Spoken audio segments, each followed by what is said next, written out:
Juridicast, o seu podcast sobre marketing e negócios jurídicos, e eu sou o Leandro Ramos. Saúde mental virou um tema cada vez mais presente nas conversas, mas continua sendo um dos maiores tabus da advocacia. A rotina intensa, os prazos constantes, a cobrança por performance e a cultura da invulnerabilidade fazem da profissão jurídica um terreno fértil para ansiedade, burnout e esgotamento. Mesmo assim, muitos profissionais ainda resistem a pedir ajuda. Para discutir esse tema urgente, com profundidade e empatia, eu recebo hoje a Amanda Menezes Galo, psicóloga com ampla experiência no atendimento a profissionais do direito. Amanda, seja muito bem-vinda ao Juridicast. Muito obrigada, Leandro. Muito obrigada. Obrigada pelo convite. Para mim é sempre uma honra. Eu fico muito feliz mesmo quando tenho o convite de falar sobre saúde mental. Que bom tê-la aqui com a gente, Amanda, porque, como eu mencionei, esse é um tema muito importante hoje no direito, né? E, justamente, na sua visão, por que a saúde mental se tornou um tema tão urgente e, ao mesmo tempo, tão negligenciado dentro da advocacia? Vamos lá. Negligenciar as questões, de saúde mental é o resultado de uma construção sociohistórica. Tá.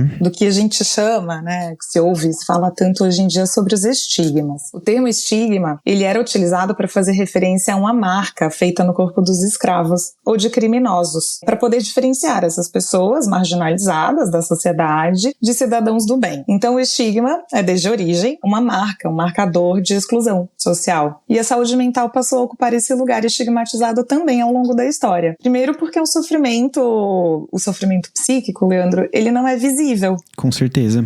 Diferente de questões físicas, em que existem exames de imagem de sangue, medidas, que apontam para fragilidade, para adoecimento, para alterações, a gente não tem isso na saúde mental. Há na população, uma ideia de que o que é do sofrimento psíquico, o que é do estado emocional, precisa ser diluído por algum raciocínio lógico sempre. Então, a lógica do eu não posso me deixar abater por isso, um pensamento muito racional, muito preciso, objetivo, mas que no fundo essa pessoa não consegue mais ser pautada pelo racional. Ela tá ali cheia de insegurança, medos, ansiedade, O pensamento racional, ele não é suficiente, muitas vezes, para regular essas respostas emocionais que o nosso organismo dá a eventos, a situações que acontecem. Então, um outro aspecto importante a ser considerado é que durante muitos séculos, pessoas com transtornos mentais foram institucionalizadas. Como assim? Os chamados hospícios, manicômios.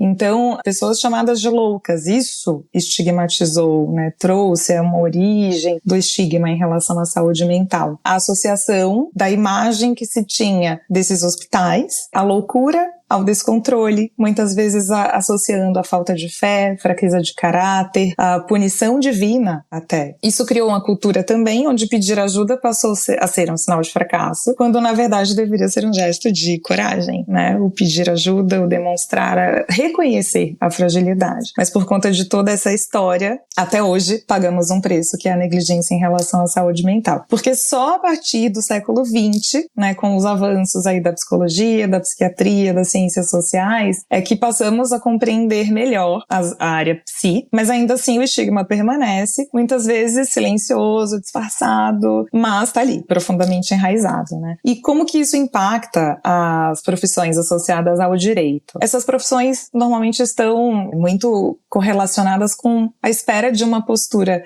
de controle, uma lógica, um raciocínio lógico, preciso, objetivo em tempo integral. E aí, nesse contexto, infelizmente, eu preciso pontuar algo que deve ser básico. Estamos falando de seres humanos, certo? Com certeza. Tem um indivíduo do outro lado, Exatamente. Mas esquecemos disso, facilmente. Então, estamos falando de pessoas que pensam, que sentem emoções, que se relacionam, mas que se posicionam de forma robótica, que são convocadas a isso em muitos ambientes de trabalho, ignorando as características eminentemente humanas. Então, pensando nisso, todas as vezes que eu recebo um convite para falar sobre saúde mental, eu me sinto com uma responsabilidade gigante nas mãos.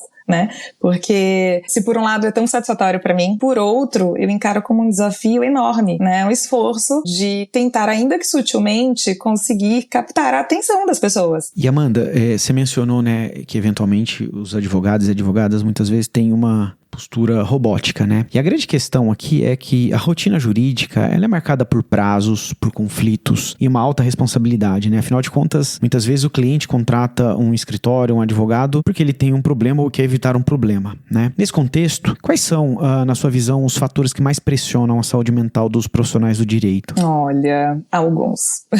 Tá. Eu digo que trabalhar com direito é, por base, né, lidar com conflitos, com divergências, sim, com litígios. Eu digo que é como um jogo, né, em que ambas as partes têm por objetivo ganhar ou, ao menos, sair com alguma vantagem em relação à outra parte. É também precisar desenvolver em muitos momentos uma neutralidade em relação ao julgamento pessoal, aquilo que eu pessoalmente acho da situação ou do caso, né? E ter que convergir todos os esforços para a defesa de uma causa, ainda que moral e emocionalmente sejam divergentes do meu princípio. Um outro ponto aqui no direito, a atuação ela é muito pautada numa imagem de segurança absoluta. Sim. Daquele que atua, né? O que implica em deixar de lado o eu. E isso é possível? Fazer essa cisão?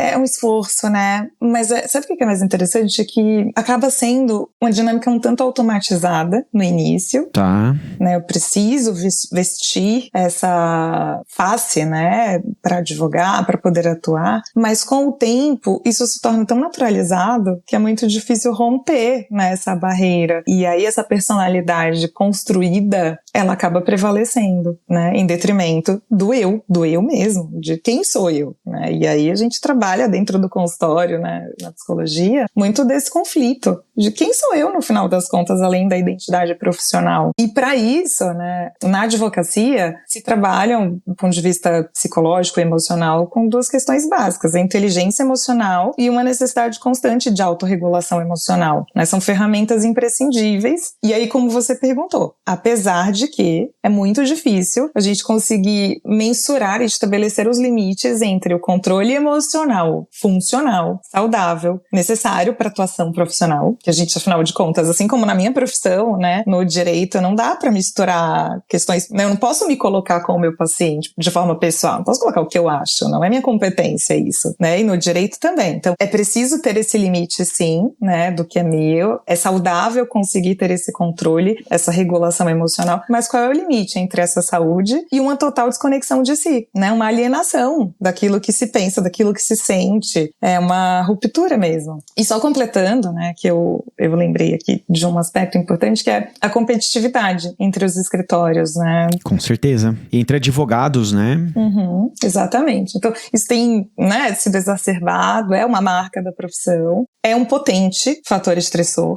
né, um fator de estresse e ansiedade, a pressão por preços, né, cada vez fazer mais, cobrando menos, que aumenta a demanda da alta performance e a necessidade da lucratividade. Então, assim, esse contexto todo, acho que a gente pode concluir que são alguns fatores, né, desencadeadores de estresse, de burnout, de ansiedade, depressão. E Amanda, eu trago aqui para nossa conversa uma visão da ficção, né? Existe uma série que muitos advogados, possivelmente você também conheça, que é a Suits, né? Que tem o personagem principal, que é o Harvey Specter, que basicamente é um advogado herói, né? É alguém que sabe tudo, que não erra e que não demonstra fragilidade, né? Esse imaginário do advogado herói, né? Como é que ele afeta o cuidado com a saúde mental? Interessante. Vamos relembrar, né, que quem está adoecendo são as pessoas.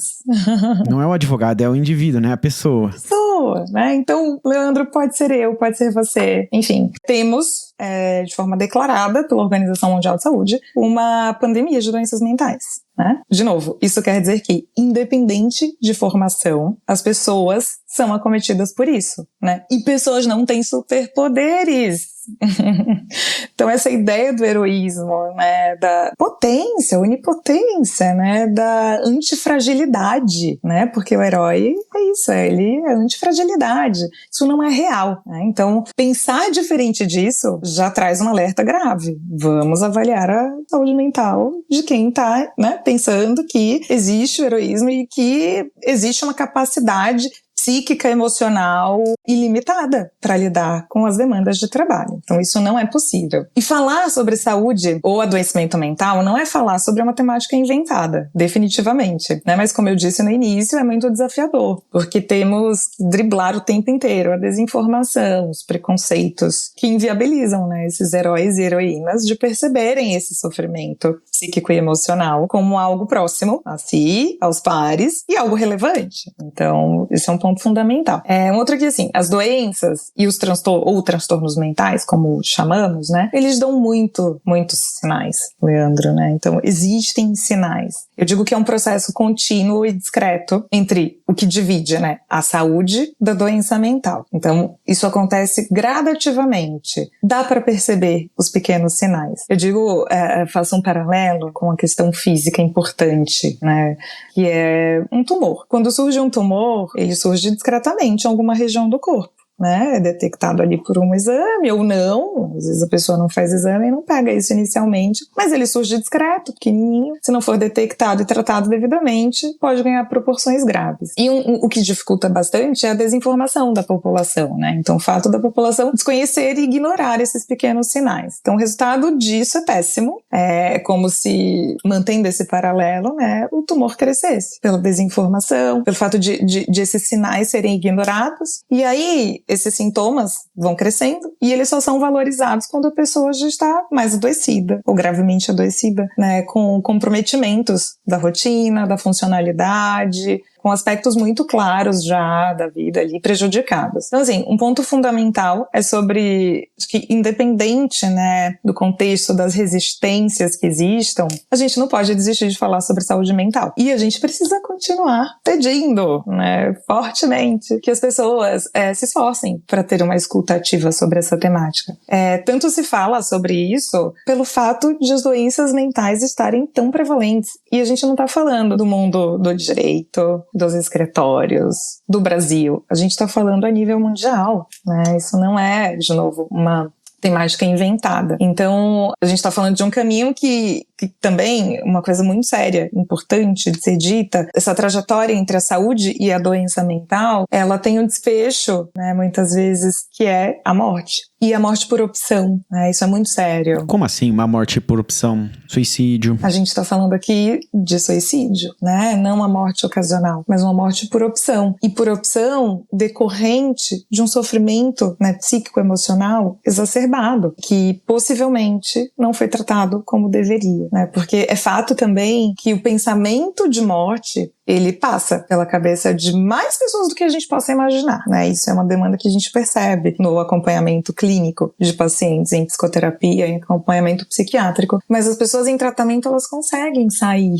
né, desses pensamentos, elas conseguem rever os significados das questões de vida, enfim, daquilo que traz o sofrimento. Então, definitivamente, né, Leandro, não há motivos para piadas, para chacotas, e muito menos para reforçar os preconceitos sobre a temática da saúde mental, que é uma questão extremamente séria. E Amanda, você tem uma ampla experiência clínica, né, atendendo advogados e advogadas. Você percebe uma resistência dos profissionais do direito em se reconhecerem vulneráveis ou em buscar ajuda? Eu entendo que sim. Tá. Eu acredito que isso tem muito a ver com o que eu falei agora há pouco, sobre a construção de uma identidade profissional ensinada desde a graduação, né, de que quem vai trabalhar nessa área precisa ser forte, firme, né, tem que ter uma postura segura, convicta e com uma expressão emocional muito controlada, né, tudo muito contido, apropriado, né, aquele contexto. Isso por si só, né, vale ressaltar que não é um problema, pelo contrário, são características que determinam bons profissionais, certo? Sim. O conflito mesmo, Leandro, ele se instala quando essa incorporação de um outro eu, de uma outra personalidade, né, de uma personalidade paralela, por que não dizer de um personagem, né, que precisa estar ali, atuar, se conter, falar, se expressar de um jeito ou de outro, com uma objetividade, tudo planejado e pensado. Então, quando essa personalidade, ela passa a valer, né, não só dentro das salas de audiência ou diante de um cliente, mas no escritório como um todo, né? Ou quando alguém passa a exigir mesmo que essas características sejam absorvidas por outras pessoas, trazendo para perto, né, do escritório ali, dos outros profissionais, o risco de se estabelecer uma cultura de adoecimento. Quando nos contatos também, né, do dia a dia, essa personalidade que foi intencionalmente construída passa a prevalecer e as relações passam a ser muito atravessadas, né, por demandas ilimitadas, por hostilidade, por interações disfuncionais ou desumanas mesmo. Eu falo em desumanidade nesse contexto, na medida em que em muitos lugares não há espaço, né, para as individualidades, para se falar sobre as vulnerabilidades. Porque o que realmente importa são os resultados decorrentes da alta performance. E de fato importa, né? Os resultados são importantes, são muito importantes. Mas quais são os limites? Essa é a pergunta que fica, né? Quais são os limites entre o eu, o indivíduo, e essa corrida por resultados e pela alta performance? Teve um estudo, Amanda, ano passado, em 2024, né, da Bloomberg Law, no mercado norte-americano, que mostra que quase metade dos advogados afirmam sentir burnout com frequência, né? E esse número ainda sobe mais entre os advogados jovens, né? E a pergunta que eu tenho é, o que isso revela sobre o modelo atual da carreira jurídica? Acho que aqui cabe considerar algumas características, né, da carreira. A gente precisa lembrar que é um modelo que valoriza jornadas, né, intermináveis, longas, alta competitividade, acúmulo de responsabilidades, o ideal que não comporta falhas, cansaço, angústia ou dúvida, né? Porque isso representa a fraqueza. Ou seja, a gente pode concluir que é um modelo de carreira que está, sim, adoecendo as pessoas, né? E quando olhamos para os jovens, isso se intensifica, porque são profissionais em início de carreira, ainda inseguros, em construção, né? Tentando se provar num ambiente que exige perfeição, produtividade constante, e que muitas vezes não oferece espaço seguro para o pedido de ajuda, né? Para a expressão dessas necessidades de apoio. O burnout, nesse sentido, Leandro, ele não é só um colapso físico ou emocional. O que ele é? Ele é só um esgotamento estrutural. Tá. A gente precisa pensar que um sistema que cobra muito e oferece pouco cuidado e que ainda espera que o indivíduo dê conta disso sozinho, né? Se a gente pensar que quase metade da classe, né, está esgotada, de acordo com esse dado, talvez o problema não esteja nas pessoas, ou em lugares específicos, mas no próprio modelo, né, que estrutura o exercício da advocacia. Então, acho que é um ponto de reflexão bem importante, né? O que compete ao eu, ao indivíduo, à instituição ou ao modelo mesmo de trabalho que é aplicado. E outro dado desse estudo, Amanda, mostra que muitos profissionais reconhecem até a necessidade de buscar um tratamento psicológico, mas que não vão atrás de ajuda porque não tem tempo, né? E aí a pergunta que eu faço é, como quebrar essa armadilha, né, mental e até de organização? Sim. Eu acho que uma necessidade muito básica é que os escritórios reconheçam que se por um lado investir, né, nos cuidados com a saúde mental é pagar um preço, que preço? Ver números que mostram prevalência de afastamentos por doenças ocupacionais, por exemplo, e ter que se responsabilizar por isso, por rever esses padrões, né? Investir em modificar a cultura, pagar por serviços como palestras, treinamentos, enfim. Por outro lado, não é mais possível manter essas questões na invisibilidade, né? Como foi por décadas. É preciso, urgentemente, né, reconhecer a gravidade desse tema, das questões de saúde mental e doença mental, e, por consequência, buscar formas de melhorar o ambiente e as condições de trabalho. O ponto é que, quando os escritórios não só implementam ações que colocam o tema de saúde mental de forma mais acessível, mas também demonstram, por meio de seus gestores, que não se trata apenas de uma ação pela ação, né, a gente só fez aqui uma ação e é isso mesmo, ela começa e acaba hoje. Os demais profissionais, né, eles passam a ter a própria saúde mental também, como foco de atenção e cuidado, né? Então, uma estrutura que vai sendo melhor formada e respeitando aspectos de saúde mental, onde os pares vão ali se pautando uns nos outros. Então, aqui a gente pode falar em dois tipos de aprendizagem, Leandro. Uma aprendizagem por observação, tá, né? Eu vejo e eu replico o que eu vejo naquele ambiente. E em psicoeducação também, que é aprender pela informação. Então, como que eu cuido da minha saúde mental? Como que eu me porto dentro do escritório onde eu trabalho de uma forma que seja saudável para os meus colegas? Enfim, é preciso aprender. E você percebe diferenças geracionais nessa nossa conversa aqui, né? Ou os jovens advogados já estão chegando no mercado com outra relação, né, em relação às questões de saúde mental, ou não, né? Eles herdaram aí, vou pôr entre aspas, a casca grossa dos profissionais mais velhos. Olha, de forma polêmica ainda, né, eu vou acrescentar uma questão. Que é qual? Que é... Há quem diga, quem questione, né, se essa geração mais nova, ela não estaria sensível demais, né? Então acho que ainda tem esse debate, esse olhar, né? Também. Tem. Exatamente. Faz pensar, né? Será que aconteceu um movimento pendular, né? Imagina um pêndulo que ele sai de uma ponta, vai para o extremo oposto. Então, da geração casca grossa, será que temos fragilidade demais? Não dá pra gente responder. É muito difícil entrar nessa questão. Não é um ponto do debate. Né? Mas sim, é real pensarmos, né, que se as gerações anteriores eram capazes de suportar uma carga horária excessiva, ambientes hostis, né, assédio, essa geração mais nova ela vem desenvolvendo critérios diferentes mesmo na hora de aceitar ou de manter-se em uma vaga de trabalho. Né? Eles são sim mais criteriosos, prezam mais por relações saudáveis, carga horária razoável, que torne possível, né, compatibilizar a vida pessoal com a vida profissional. E além disso, é uma geração também com mais informações e disponibilidade para tratar da própria saúde mental, sem os preconceitos das gerações anteriores. Né? Então, é uma geração que procura mais, sim, ambientes com oportunidades reais de desenvolvimento, com plano de carreira, com cultura de gestão e valorização de pessoas. Né? Então, acho que a resposta há, sim, uma mudança de perfil entre gerações. E traga agora, Amanda, para nossa conversa uma outra camada, que é qual que é o papel dos escritórios e das lideranças jurídicas nesse debate, né? Para criarem ambientes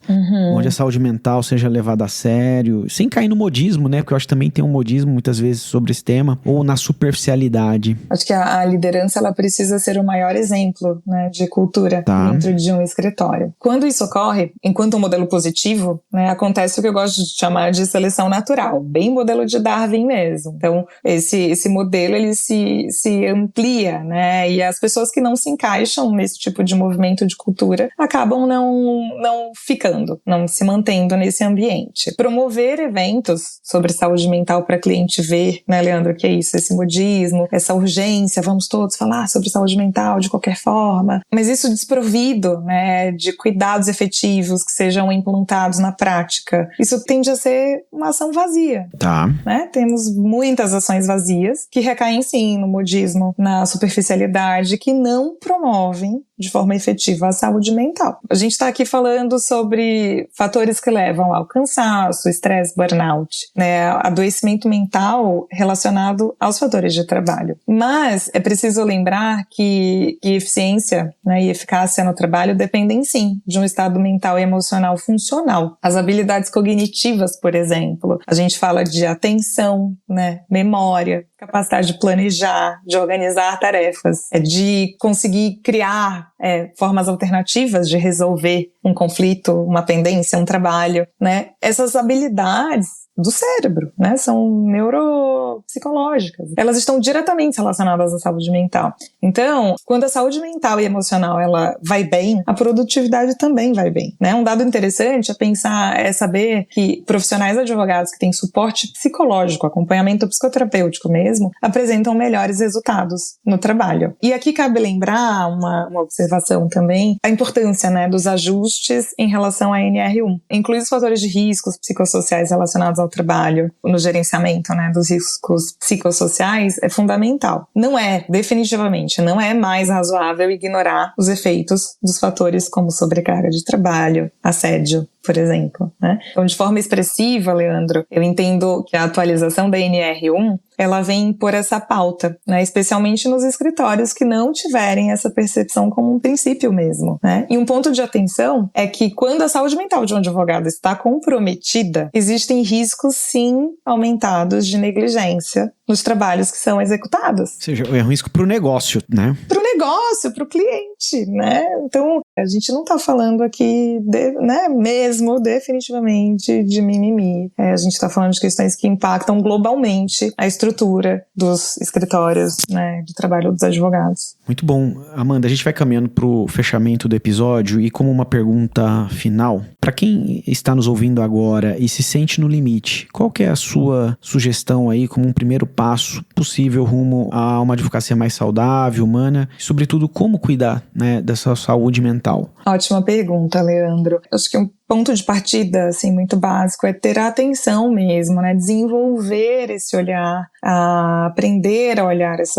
os sinais de saúde e de adoecimento mental. Eu já falei isso aqui hoje, né? Ninguém desenvolve um transtorno mental, uma depressão, um transtorno de ansiedade de forma repentina. Os sintomas são crescentes. Então, alguns sinais, por exemplo, né, que as pessoas podem observar. Ter pensamentos negativos frequentes, né, um olhar mais pessimista sobre a vida em geral, não só sobre o trabalho, mas isso também é estendido para outros aspectos. Oscilações de humor bruscas ou frequentes. Sensação constante de esgotamento, inquietação mental, sensação de vazio, de incompletude. A escolha quase que recorrente, constante, sempre que possível pelo isolamento é um sinal de alerta. Apatia emocional, né, reações muito neutras em relação a fatores, a situações positivas ou negativas da vida, mas a reação sempre muito neutra, uma expressão que não muda muito. Desmotivação acentuada, né, também para fazer atividades, inclusive de lazer. Outros pontos importantes. Identificar é fundamental quando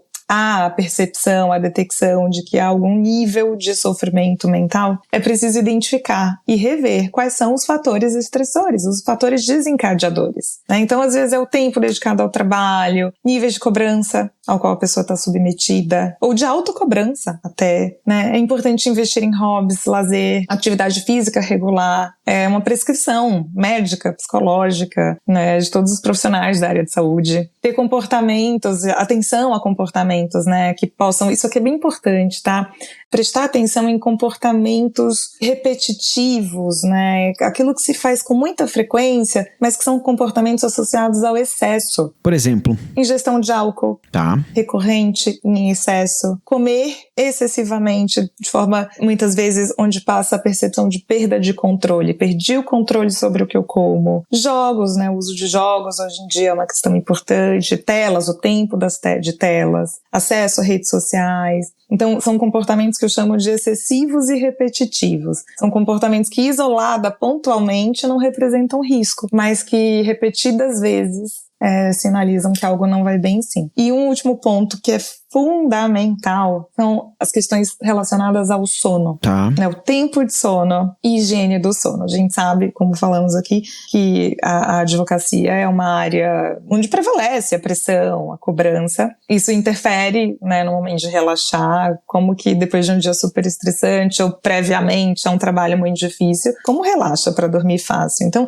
essa é uma questão bem crônica, muito recorrente e que é importante que as pessoas tentem, se esforcem para desenvolver recursos, aprenderem, né? Yoga, meditação, são muitas as formas, né? Trabalhos manuais, leitura, não de temas relacionados ao trabalho, mas de temas diversos, né? Que tornem a mente tragam mais aquietação para a mente. Tudo isso é importante para a qualidade do sono, que é algo que se fala bastante hoje em dia também, para cuidar da saúde mental. E por fim, eu não posso, Leandro, né, deixar de mencionar, detectando aí a necessidade, sinais, sintomas de um processo ou do adoecimento mental em si, buscar ajuda, né, de profissionais da psicologia, da psiquiatria, que são as áreas de trabalho voltadas especificamente para a saúde mental. Muito bom, Amanda, e eu agradeço imensamente, né, essa nossa conversa aqui, que eu acho que é tão necessária, né? E você conduziu ela de uma forma prática e honesta, né? Sobre os impactos da saúde mental na vida de quem atua no direito. Então, muito obrigado pela sua participação aqui no Juridicast. Imagina, eu que agradeço. Foi ótimo. E como eu falei no início, eu espero